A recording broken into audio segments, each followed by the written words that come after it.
الحمد لله الذي كثر الحث في كتابه على التدبر والاعتبار والنظر والافتكار، وأشهد أن لا إله إلا الله وحده لا شريك له، ونشهد أن سيدنا وسندنا وحبيب قلوب ربنا ومولانا محمدا عبده ورسوله صلى الله تعالى عليه وعلى آله وصحابه وبارك وسلم تسليما كثيرا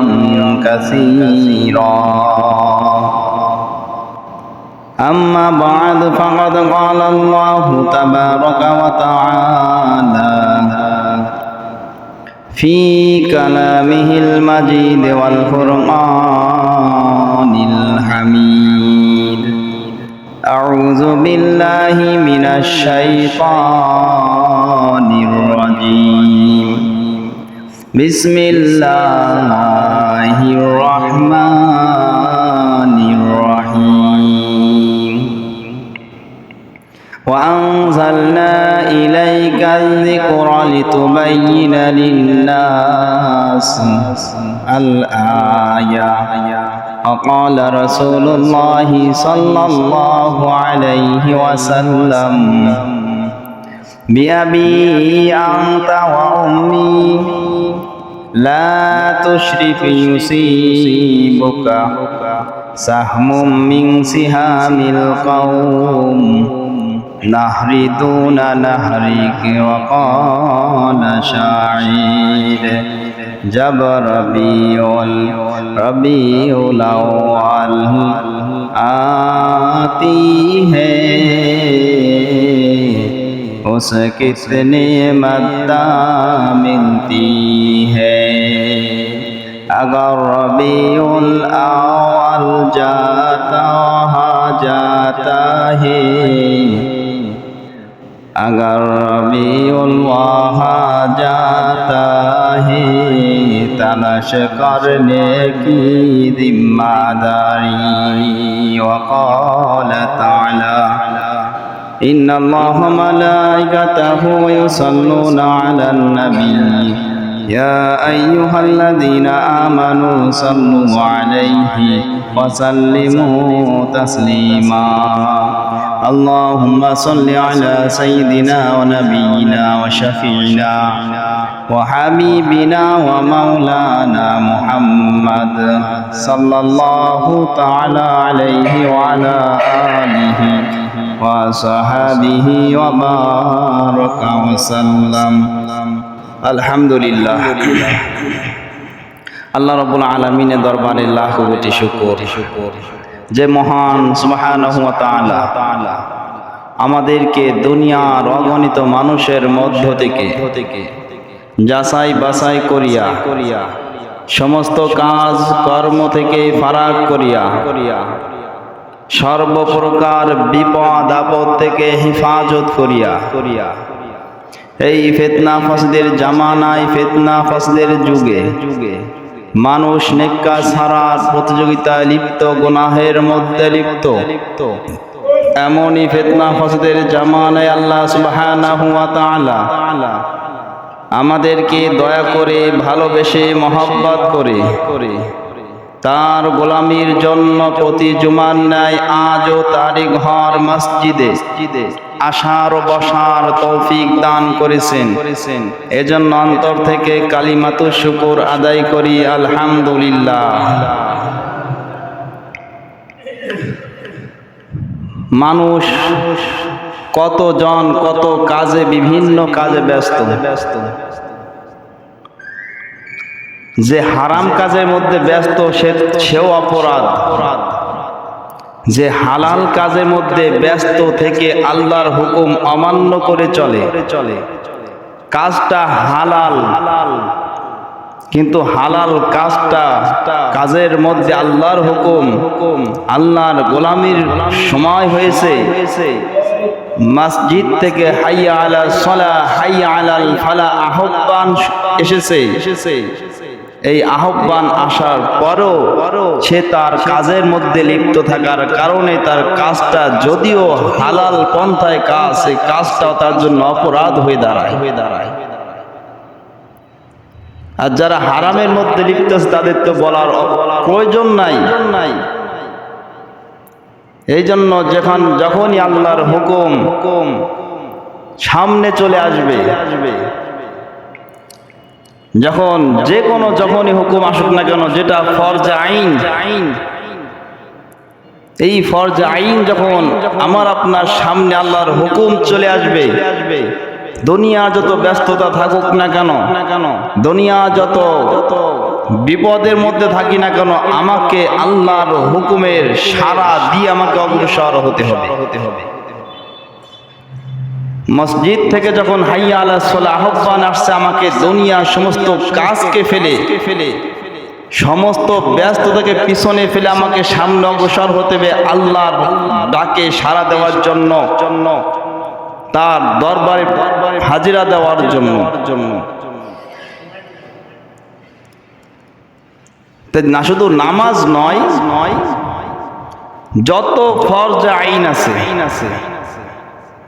যেমন নামাজ হাইয়া আলাস সালাহ আসছে, যখন আহ্বান আসে তখন নামাজ সময় হয়েছে, 24 ঘন্টার মধ্যে 5 বার মসজিদ থেকে আহ্বান করা হয়। এই আহ্বানের পর যদি আমার কাজের মধ্যে লিপ্ত থেকে নামাজকে আমি ছেড়ে দিই, নামাজকে কাজা করে দিই, তাহলে আমার বৈধ কাজটা ভালো কাজটা খারাপে পরিণত হয়ে যায়, বিপদের কারণ হয়ে দাঁড়ায়। প্রয়োজনে আমি আমার বাজার ঘাটে, রাস্তাঘাটে বিভিন্ন জায়গায় যেতে হয়, অফিস আদালতে দৌড়াইতে হয়। এই অফিস আদালতে দৌড়াইতে গেলে তো সেখানেও কাজের জন্য যাব, জরুরি কাজের জন্য যেতে হবে। এই কাজের থেকে যেও সেখানেও কি আমাকে আমার আল্লাহর হুকুম বাস্তবায়ন করতে হবে, আল্লাহর হুকুম মেনে চলতে হবে। অফিস আদালতে গেলাম, সেখানে বেগানা নারী,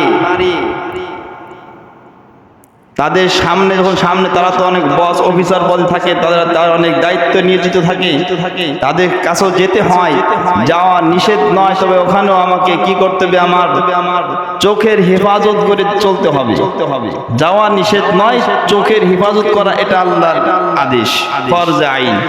যেমন পর্দা মেনে চলা ফরজে আইন, শুধু অফিস আদালতে নয়, রাস্তাঘাট যেখানে চলি না কেন আমাকে আমার রবের হুকুম মেনে চলতে হবে, যেখানে যে অবস্থায় থাকি না কেন। তাই শুধু নামাজ, রোজা, পর্দা, হজ শুধু বড় এমন নয়, যেখানেই আল্লাহর হুকুম আসবে ওখানে আমার সমস্ত ব্যস্ততাকে ফেলে, ব্যস্ততাকে পিছনে রেখে আমার আল্লাহর হুকুমকে আমার অগ্রাধিকার দিয়ে আমার সেখানে মেনে চলতে হবে। আজ বর্তমান এখন চলতেছে রবিউল আউয়াল মাস। এই মাসে তো একটা অনুষ্ঠান, একটা আয়োজন করা হয়, যে আয়োজনটা যে কোনো আয়োজন আমরা ইসলামী জজবাই ইমানের সাথে যে আমলগুলা করি, সেই আমলগুলা তো আমাদের দলিল হতে হবে রাসূলের জামানা থেকে, দলিল হতে হবে রাসূল শিক্ষা দিয়েছেন, তাদেরকে যে শিক্ষা দিয়ে গেছেন সাহাবায়ে আজমাইনদের থেকে, তাদের থেকে যে আমলগুলা আল্লাহ রাসূল করেছেন, করার আদেশ শিক্ষা দিয়ে গেছেন, যাদেরকে হাতে কলমে শিখাই গেছেন, তাদের সেই আমলগুলো তো আমাদেরকে তার মডেল হিসেবে, আমাদেরকে সেই স্যাম্পল হিসেবে গ্রহণ করে আমাদের সেইভাবে জীবনযাপন করতে হবে। বড় বড় ইমানদার দাবি করব, বড় মুসলমান বলে দাবি করি, খাঁটি মুসলমান হিসেবে দাবি করি আমরা, কিন্তু খাঁটি মুসলমান হওয়ার দাবি শুধু মুখেই বলে থাকি, শরীরের মধ্যে অনেকের মধ্যে নাই। মুখে বলে আমি খাঁটি মুসলমান, মুখের মধ্যে তার মুসলমানিত্ব নাই, পোশাকের মধ্যে মুসলমানিত্ব নাই, আমলের মধ্যে মুসলমানিত্ব নাই, শুধু তার জবানের মধ্যে আছে আমি মুসলমান, আমি খাঁটি মুসলমানের জবানের কোনো দাম নাই। যতক্ষণ না আমার মুখের মধ্যে, আমার লেবাসের মধ্যে, আমার আমলের মধ্যে, আমার ব্যবহার আচার আচরণের মধ্যে যদি মুসলমানিত্ব না থাকে, আমি মুখে যতই বলি না কেন আমি মুসলমান, ওই মুসলমান বলার কোনো দাম আল্লাহর কাছে নাই। তাহলে আমি আপনি যে ইমানের হালতে ইমান নিয়ে নেক আমল করতে চাই, প্রত্যেকটা নেক আমল করতে হবে রাসূলের তরিকা অনুযায়ী, রাসূলকে মডেল হিসেবে, রাসূলের শেখানো সাহাবীদেরকে যারা যে আমল করে গেছেন তাদেরকে মডেল বানিয়ে যদি আমি আমলগুলা করি, ওই আমলটা আমার জন্য নাজাতের কারণ হয়ে দাঁড়াইবে। যে রবিউল মাস, এই মাসে সকলে যারা আমল করে, অনেক অফিস আদালতে সরকারি চাকরি যারা করে তারা একটা ছুটিও পায়, অনুষ্ঠানে আয়োজনও করে। সরকারিভাবে আগে বাজেটও হয়েছে, এবছর কি হয়েছে জানি না। বিগত বছরের কথা, বিগত দিনগুলিতে এই দিনে একটা বাজেটও হয়। আর শুধু বাংলাদেশে নয়, অনেক রাষ্ট্রে এই ব্যাপারে তো বড় বড় আয়োজন সেমিনার হয়ে থাকে, সরকারিভাবে বেসরকারিভাবে এই আমলটা হয়ে থাকে। কিন্তু আমাদের আমলটা তো ওইভাবে হতে হবে যেইভাবে রাসূল করেছেন, যেইভাবে সাহাবায়ে আজমাইনরা করে গেছেন, যেভাবে তাবেঈনরা করে গেছেন, তাবেঈনরা করে গেছেন, আদর্শ যুগের আল্লাহর বান্দারা করে গেছেন। আমাদের আমলটা ওইভাবে করতে হবে, যার ব্যতিক্রম যদি আমরা করতে যাই, আমাদের আমলটা আল্লাহর দরবারে পৌঁছাইবে না। কারণ রবিউল আউয়াল মাস আনন্দ কি ঈদে মিলাদুন নবী। ঈদে মিলাদুন নবী, ঈদ অর্থ হচ্ছে খুশি, ঈদ অর্থ খুশি, মিলাদুন নবী অর্থ হচ্ছে নবীর জন্ম। মিলাদুন নবী অর্থ নবীর জন্ম। তাহলে ঈদে মিলাদুন নবী দুইটার সম্মিলিত শব্দ হয়ে বাংলা অর্থ দাঁড়াচ্ছে নবীর জন্ম দিবস উপলক্ষে খুশি। নবীর জন্ম দিবস উপলক্ষে খুশি। এই খুশিটা শুধু আমাদের নয়, সমস্ত মুসলমানের জন্য এটা খুশির খবর। সমস্ত মুসলমানের জন্য এটা খুশির খবর, যেহেতু এমন একটা যুগ ছিল, অন্ধকারের যুগ, যাকে আইয়ামে জাহিলিয়া বলা হয়। এমন একটা অন্ধকার যুগ, মানুষ গোমরাহির মধ্যে ডুবেছিল। এই অন্ধকার থেকে আলোকিত অন্ধকারকে আলোকিত করার জন্য আল্লাহ রাব্বুল আলামিন তার আখেরি নবী, শ্রেষ্ঠ নবী হযরত মুহাম্মদুর রাসূলুল্লাহ সাল্লাল্লাহু আলাইহি ওয়াসাল্লামকে দুনিয়ায় প্রেরণ করেছেন অন্ধকারকে দূর করার জন্য, জগৎবাসীকে আলোকিত করার জন্য। তাহলে এটা আসলে নবীর জন্ম দিবস উপলক্ষে খুশি হওয়া, খুশি উদযাপন করা, এটা একটা বরকতের কারণ, আল্লাহর বরকত পাওয়ার একটা ওসিলা। তবে এই বরকতটা পেতে হবে কিভাবে? যেইভাবে করলে বরকত পাওয়া যায় সেইভাবে উদযাপন করতে হবে। পরবর্তীতে মানুষের মন গড়া পদ্ধতি যদি গ্রহণ করি, তাহলে আল্লাহর রহমত বরকত পাওয়া সম্ভব নয়।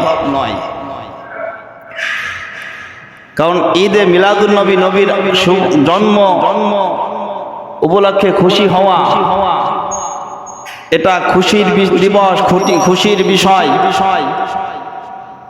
যদি এই খুশিটাও যদি একজন কাফেরও হয়, তার জন্য এটা কি লাভজনক।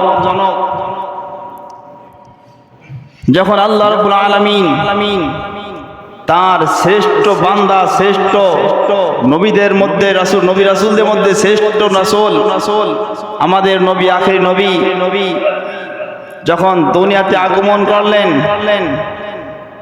এই আগমনের বার্তা আবু লাহাবের দাসী সুহাইবা নামক আবু লাহাবের এক দাসী ছিল। বর্তমান জামানায় যদিও দাস দাসীর প্রথা নাই, এটাই এখন আর সেই প্রচলন নাই।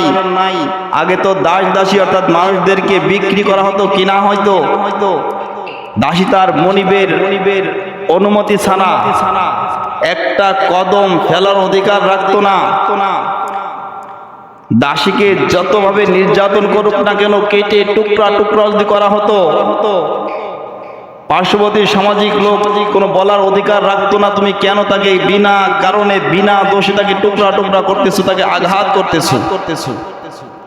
কারণ সে তার দাসী, তাকে যেভাবে মন চায়, যেমন মন চায় সেভাবে তার সাথে আচরণ ব্যবহার করতে পারে, এই অধিকার তখন ছিল। তা যখন আল্লাহ রাসূল সাল্লাল্লাহু আলাইহি ওয়াসাল্লাম দুনিয়াতে জন্মগ্রহণ করলেন, এই সুহাইবা নামক দাসী তার মনিবের নিকট অর্থাৎ আবু লাহাবের কাছে দৌড়ায় গিয়ে আবু লাহাবের কাছে সংবাদ পৌঁছাইল, আপনার ভাই আব্দুল্লাহর ঘরে একটা পুত্র সন্তান জন্মগ্রহণ করেছে। আপনার ভাই আব্দুল্লাহ যিনি দুনিয়া থেকে বিদায় হয়েছেন, মৃত্যুবরণ করেছেন, সে আপনার মৃত ভাইয়ের ঘরে আল্লাহ একটা পুত্র সন্তান দান করেছেন। যখন এই সুসংবাদ গ্রহণ করলো যে আপনার ভাতিজা জন্মগ্রহণ করেছে, আবু লাহাব খুশি হইল, খুশি হয়ে তার দাসী সুহাইবাকে মুক্ত করিয়া দিল, দাসী থেকে তাকে মুক্ত করে দিল। তখন সে আর দাসী নয়, সে এখন নিজ ইচ্ছায় নিজ গতিতে জীবন যাপন করতে পারবে। কারণ দাসীত্ব কোনো ইচ্ছা স্বাধীন ছিল না, যেমন ইচ্ছা চলার শক্তি তাদের ছিল না। যেভাবে তার মনিব যাকে যেভাবে চালায় সেভাবে তাকে চলতে হয়। কিন্তু শুধু একটা মাত্র খুশির খবর দিল, দাসী তার মনিবকে খবর দিল আপনার ভাতিজা আপনার ভাই আব্দুল্লাহর ঘরে একটা পুত্র সন্তান জন্মগ্রহণ করেছে। এই খুশি সংবাদ তাকে যখন পৌঁছায় দিল, আর আবু লাহাব খুশি হয়ে তাকে বলল, তোকে আমি মুক্ত করে দিলাম, তুই আজ থেকে তুই মুক্ত, তুই আর বন্দী নয়, তোর জীবন যাপন যেইভাবে মন চায় তুই সেভাবে এখন জীবন যাপন করতে থাক। তাই আবু লাহাবের মৃত্যুর পর হযরত আব্দুল্লাহ আব্বাস রাদিয়াল্লাহু তাআলা আনহু স্বপ্ন যোগে তাকে দেখলেন, স্বপ্নের মধ্যে প্রশ্ন করলেন, আবু লাহাব তোমার কেমন অবস্থা বর্তমান, তুমি কেমন আছো? আবু লাহাব বলতেছে, আমি খুবই কষ্টের মধ্যে রয়েছি, শাস্তির মধ্যে রয়েছি। তবে যেদিন আমার ভাতিজা আমার ভাই আব্দুল্লাহর ঘরে পুত্র সন্তান জন্মগ্রহণ করলো, এই সংবাদ আমাকে আমার দাসী যখন পৌঁছাইল, আমি খুশি হয়ে আমার দাসীকে মুক্ত করে দিয়েছিলাম, যে আঙ্গুলের ইশারায় আমি মুক্ত করে দিয়েছিলাম, তোমাকে আমি মুক্ত করে দিলাম। এই যে আঙ্গুলটা ব্যবহার করে তাকে খুশি হয়ে তাকে আমি ইশারা করলাম, এই ইশারার ওসিলায় এই খুশির আনন্দে তাকে যে মুক্ত করেছিলাম, এই বরকতে আল্লাহ রাব্বুল আলামিন আমার ভাতিজা যে জন্ম তারিখ সোমবার যে দুনিয়াতে আগমন করলো, এই সোমবার যখন হয়, এই সোমবার যখন আমি আঙ্গুলটা মুখের মধ্যে নিয়ে একটু চোষা মারি, যখন আমি চোষা দিই আঙ্গুলটা, আঙ্গুল থেকে একটা পানি বাহির হয়, যে পানির কারণে আমার কষ্টবোধটা কমে যায়। যেই আঙ্গুল দিয়ে আমি ইশারা করেছিলাম তোমাকে আমি মুক্ত করে দিলাম, খুশি হয়ে যে আমার ভাতিজা আমার ভাইয়ের ঘরে সন্তান জন্মগ্রহণ করেছে, এই খুশি হয়ে একটা কাফের তার দাসীকে মুক্ত করে দিয়েছে। আর সেই কাফের মৃত্যুর পর ওই যে দিন তার অর্থাৎ আখেরি নবী দুনিয়াতে আসছেন সোমবার, এই সোমবার যখন ওই জাহান্নামের মধ্যে থেকে ওই আঙ্গুলটা একটু চোষা মারে, আঙ্গুল থেকে একটা পানি বাহির হয়, যে পানিটা তার শরীরের জন্য কি একটা কষ্টটা হালকা বোধ হয়। একজন কাফের যদি রাসূলের আগমনের উপলক্ষে খুশি হয়ে একজন দাসীকে মুক্ত করতে পারে আল্লাহ সন্তুষ্টির জন্য, সেই মুক্ত করে কাফেরও যদি একটু আযাবটা যদি হালকা হতে পারে, তাহলে একজন ইমানদারের জন্য তো আরো লাভজনক, আরো বেশি।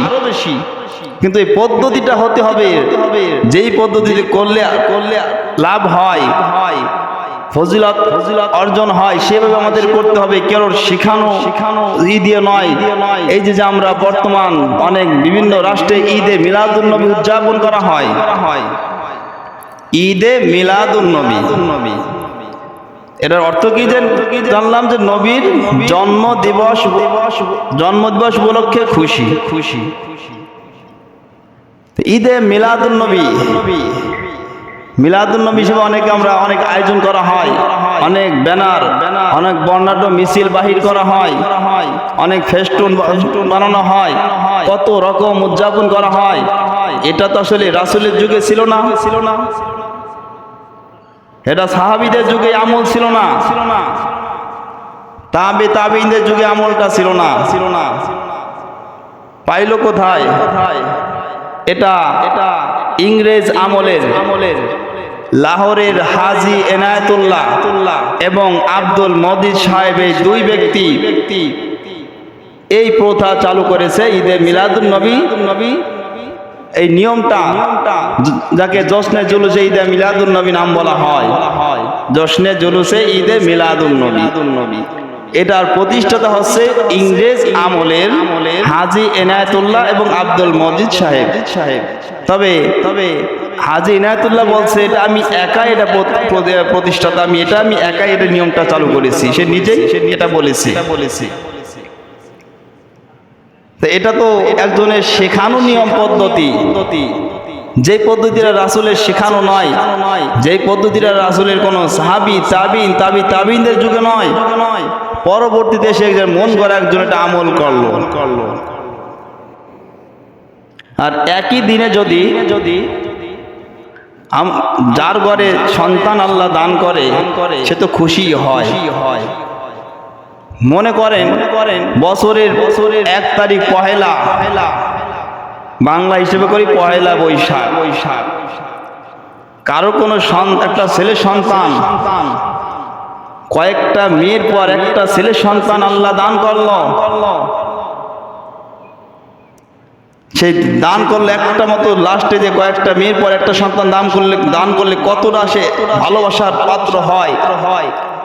ওই সব কটা সন্তানকে যে ভালো না বাসে তার থেকে বেশি লাস্টে ওই একটা সন্তানকে ভালোবাসে, কারণ আশা করতে লাস্ট পর্যায়ে একটা ছেলে সন্তান আল্লাহ দান করেছেন। এখন মনে করলাম আল্লাহ রাব্বুল আলামিন সন্তান দান করেছেন পহেলা বৈশাখ, তার জন্ম তারিখ।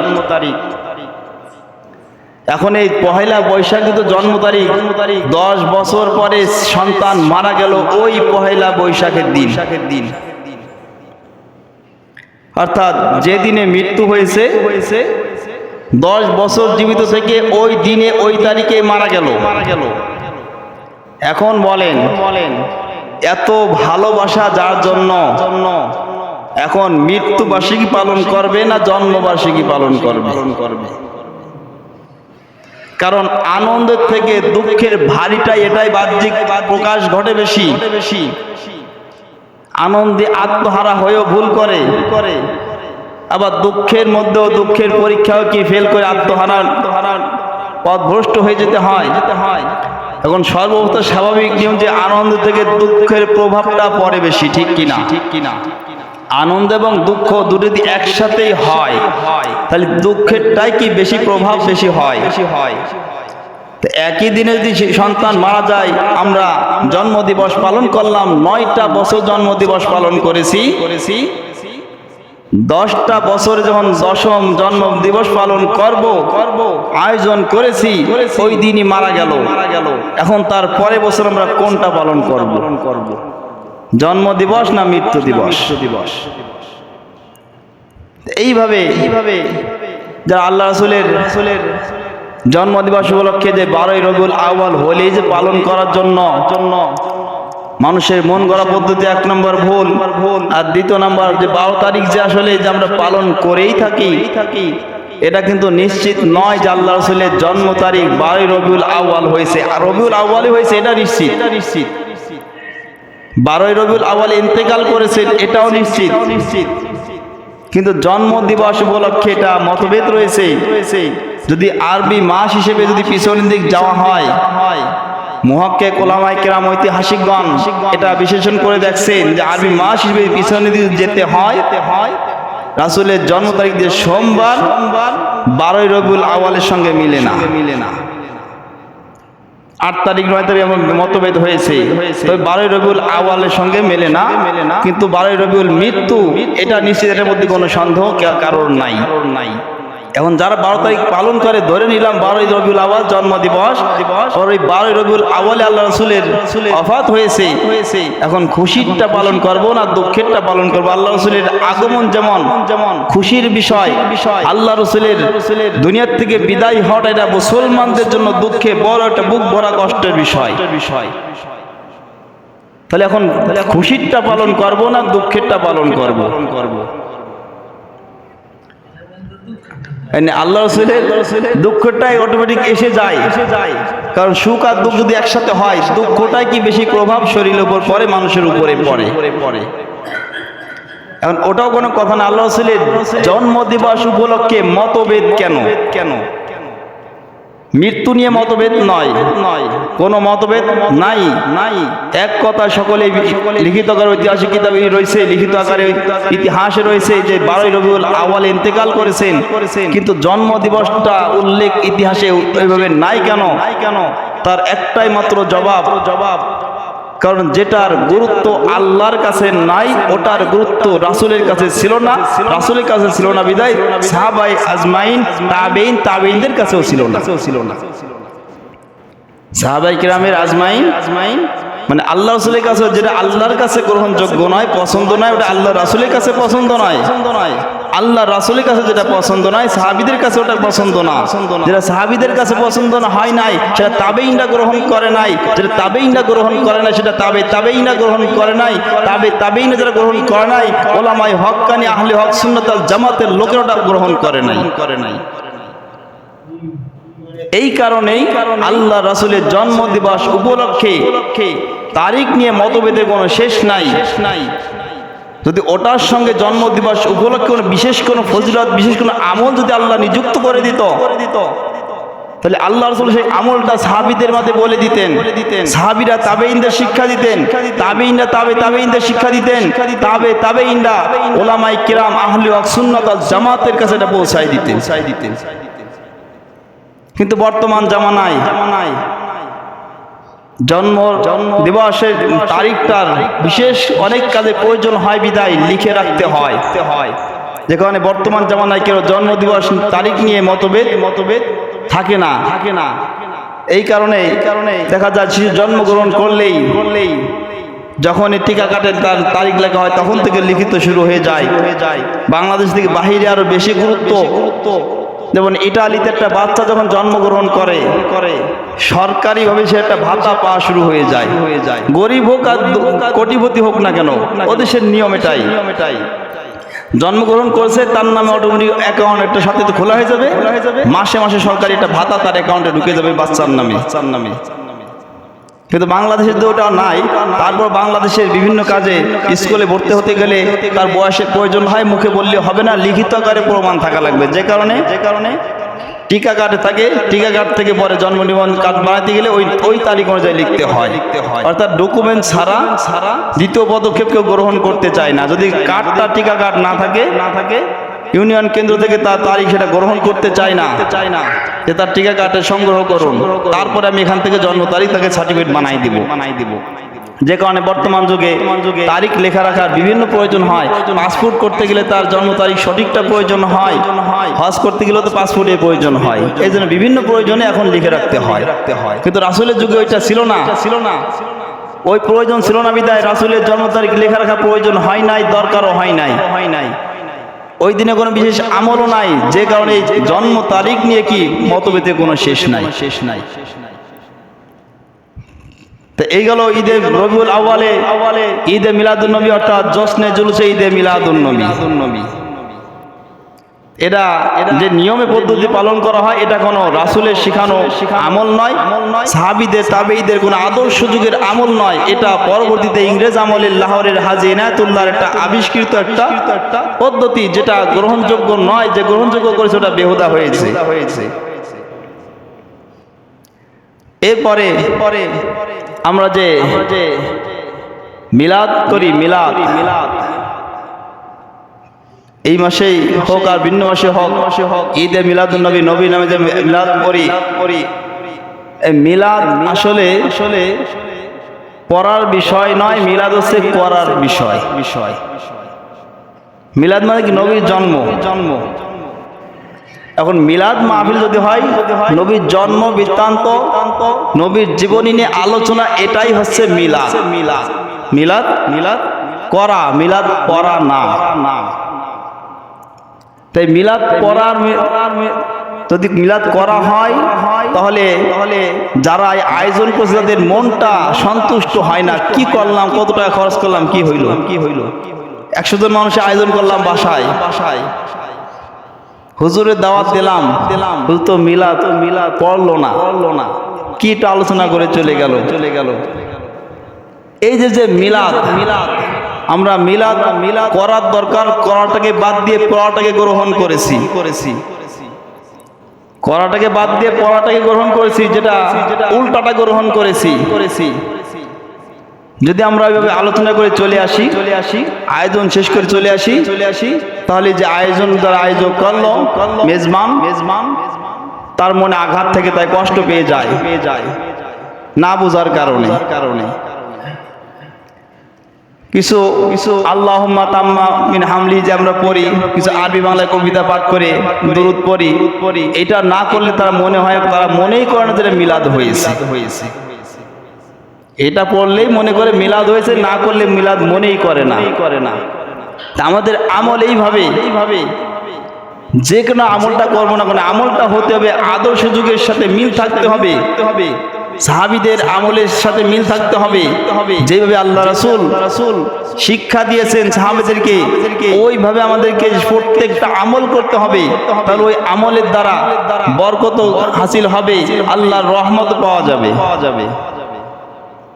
তাই আল্লাহ রাসূলের জন্ম আগমনে জন্মের খবর পেয়ে খুশি হয়ে তার আবু লাহাব তার দাসীকে মুক্ত করে দিয়েছে। আমরা চাইলেও তো আল্লাহ রাসূলের জন্ম হিসেবে খুশি উদযাপন হতে হয়। তাহলে তো আমরা আল্লাহর রাস্তায় যদি কিছু দান সদকা করি খুশি মনে, আবু লাহাব তার দাসীকে মুক্ত করে দিয়েছে, এটা একটা দান আল্লাহর রাস্তায়, আল্লাহর সন্তুষ্টি নিতে তাকে মুক্ত করে দিয়েছেন। কারণ ওই জামানায় দাসী বিক্রি করলে টাকা পাওয়া যায়, বিক্রি করে নাই, বিনা হিসেবে সাবিলিল্লাহ আল্লাহ সন্তুষ্টি মুক্ত করে দিয়েছেন। তাহলে আমরা তো যদি পালন করি ঈদে মিলাদুন নবী জশ্নে জুলুসে অনেক টাকা পয়সা খরচ করি, এইভাবে খরচ না করে যদি আমরা আল্লাহর রাস্তায় খরচ করি, তাহলে তো ওইটার মধ্যেই কি আল্লাহর রহমত এবং বরকত হাসিল হবে। এই জন্য মানুষের মন গড়া সাজানোর দিকে, যে আদর্শ যুগের পরবর্তী যারা মন চায় মন গড়া যেন দিকে আমল সাদে বানিয়ে এটা প্রচার প্রসার ঘটেছে, আর যারা এটা গ্রহণ করেছে তাদের আমলটাকে আল্লাহর কাছে গ্রহণযোগ্য নয়। কারণ আল্লাহ রাব্বুল আলামিন যাদেরকে অন্তর চক্ষু খুলে দেন, তারা দুনিয়াতে থেকেও যা দেখতে পায় তা আমরা দেখতে পাই না। আর অন্তর চক্ষু কখন খুলবে? অন্তরের মধ্যে আল্লাহর নূর কখন পয়দা করবেন? যখন আমার আপনার মধ্যে খালেস নিয়তে পরিপূর্ণ চেষ্টায় লিপ্ত থেকে আল্লাহ সন্তুষ্টির জন্য মগ্ন হয়ে থাকবো, সর্বাবস্থায় আল্লাহ সন্তুষ্টির জন্য মগ্ন হয়ে থাকবো। তখন আল্লাহ রাব্বুল আলামিন খুশি হয়ে যখন আমাকে আপনাকে কবুল করবেন, চোখের অন্তর চক্ষু যখন আল্লাহ রাব্বুল আলামিন পর্দা খুলে দিবেন, তখন অজানা দেখাও না দেখা বিষয় কি দেখা আল্লাহ রাব্বুল আলামিন তার চোখকে দেখাই দিবেন। যেমন এক বুজুর্গ আল্লাহর ওলি আব্দুল আজিজ দাব্বাগ রাহমাতুল্লাহ আলাইহি একজন বুজুর্গ ছিলেন। তিনি কোনো বড় শিক্ষিত লোক নয়, সাদা সিধা একজন সরল সোজা মানুষ ছিলেন। এমন লোক যে কোরআনটাও সহি শুদ্ধভাবে পড়তে পারতো না।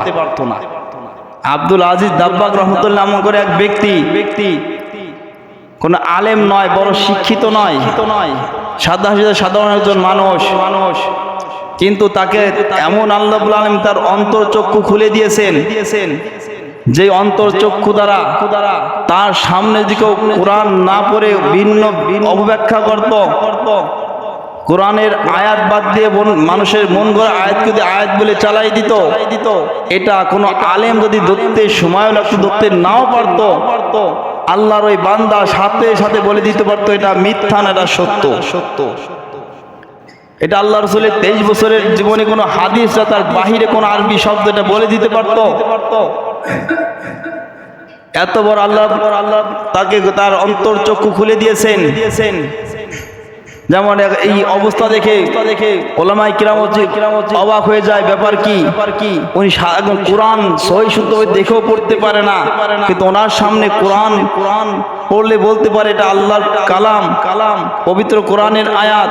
ওনার সামনে যদি কেউ বলে আল্লাহ রসুলের হাদিস তিলাওয়াত করে, উনি শুনে দেখে বলতে পারে এটা আল্লাহ রসুলের হাদিস, এটা কোরআন নয়, এটা হাদিস। যদি ওনার সামনে কোরআন এবং হাদিসের সাথে আরো কিছু মানুষের ভাষা, আরবি ভাষা যুক্ত করে বলা হয়, উনি ভিন্ন ভিন্ন করে বলে দিতে পারে প্রথম এতটুক আর কোরআন ছিল, মাঝে এতটুক হাদিস ছিল, পরবর্তী লাস্টে এতটুক ছিল কোরআনও নয় হাদিসও নয়, মানুষের ভাষা, এটা বলে দিতে পারতো। ওনাকে অনেকে পরীক্ষা নিরীক্ষা করে দেখছে যে উনি যা বলে কথা ঠিকই, তখন এখন জিজ্ঞেস করছে আলেমরা আপনি এইভাবে কিভাবে সম্ভব যে কোরআন দেখেও ঠিক মতো পড়তে পারেন না অথচ ভুল ধরতে পারেন, কোনটা কোরআন কোনটা কোরআনের বাইরে, কোনটা হাদিস কোনটা হাদিস নয়, এটা কিভাবে সম্ভব? তখন আব্দুল আজিজ দাব্বাগ রহমতুল্লাহ আলাইহি বলেন আল্লাহ রাব্বুল আলামিন আমাকে তার নিয়ামত দান করেছেন। আল্লাহ রাব্বুল আলামিনের কোন পবিত্র কালামুল্লাহ থেকে কেউ যখন আমার সামনে তেলাওয়াত করে, যেই মুখ থেকে তেলাওয়াত বের হয় ওই মুখ থেকে একটা আলো বের হয়, নূর চমকায়। অর্থাৎ কোরআন যখন তেলাওয়াত করে তখন সে নূর দেখতে পায়, তার মুখ থেকে একটা নূর বাহির হয়, নূর বাহির হয়। আবার যখন আল্লাহ রসুলের হাদিস যখন সে তেলাওয়াত করে তখন তার মুখ থেকে একটা আলো বের হয়, নূর বের হয়। তো এই নূরটা কোরআনের থেকে একটু আলো কম, কোরআনের থেকে আলোর জ্যোতিটা একটু বেশি হয়। আল্লাহ রসুলের হাদিস যখন বের হয় জ্যোতি বের হয়, জ্যোতিটা একটু কম হয়, কোরআনের থেকে জ্যোতিটা একটু কম। আর যখন কোনো আরবি কোনো শব্দ মানুষের ভাষা মুখ থেকে বাইর হয়, কোনো নূর তার মুখ থেকে বাহির হয় না, তখন আমি বুঝতে পারি বেশি নূর যেটা এটা আল্লাহর পবিত্র কালামুল্লাহ থেকে তেলাওয়াত করছে, যেটা হালকা নূর, এটা কম নূর কম, ওটা হচ্ছে আল্লাহ রসুলের হাদিস। আর যেটা নূর নাই ওটা হাদিসও নাই, কোরআন নয়, ওটা মানুষের ভাষা, মানুষের মুখের ভাষা।